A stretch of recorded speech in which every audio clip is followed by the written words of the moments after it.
here in our new fire control room in Leamington Spa.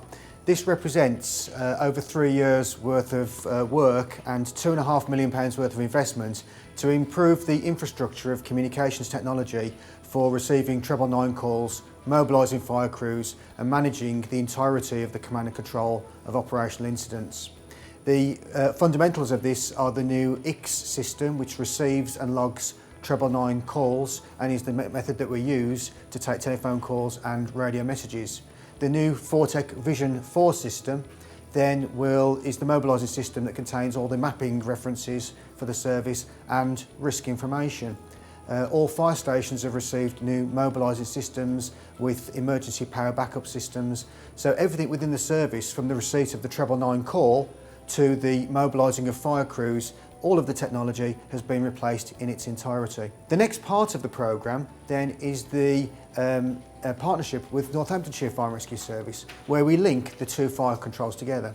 This gives us added resilience. This means that if our fire control goes into spate conditions or has a busy operational incident to deal with, we have the backup of Northamptonshire Fire and Rescue Service, and vice versa, of course. In the past, both services had standby fire controls. This won't be necessary in future because we will provide each other's backup. The new control room has been funded by a government grant of £1.8 million. All fire services around the country were able to bid for a central pot of money, and that funding has been used to upgrade this particular control room. In addition, the County Council actually provided a further £800,000. The overall cost of the project being £2.6 million. Some of the infrastructure in the old control room was decades old, literally from the mid-80s. The new infrastructure uses the latest digital technology.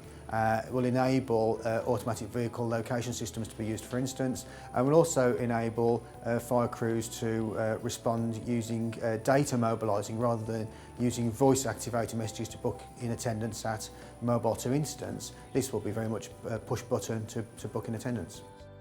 We've had a project team that's been working very closely with our colleagues in Northamptonshire to produce a mirrored control room in both counties. But I've got to pay credit really to the control room operators here in Warwickshire, who have worked for the last 2 or 3 years in effectively what has been a building site in some respects whilst we've been moving from the old room to the new room, but also in integrating the new systems, updating the new data, because the new systems require a huge amount of more data and more accurate data. This has placed a great burden on the control teams. They've been working additional hours, weekends, evenings, and they've done a really great effort to bring us to where we are today.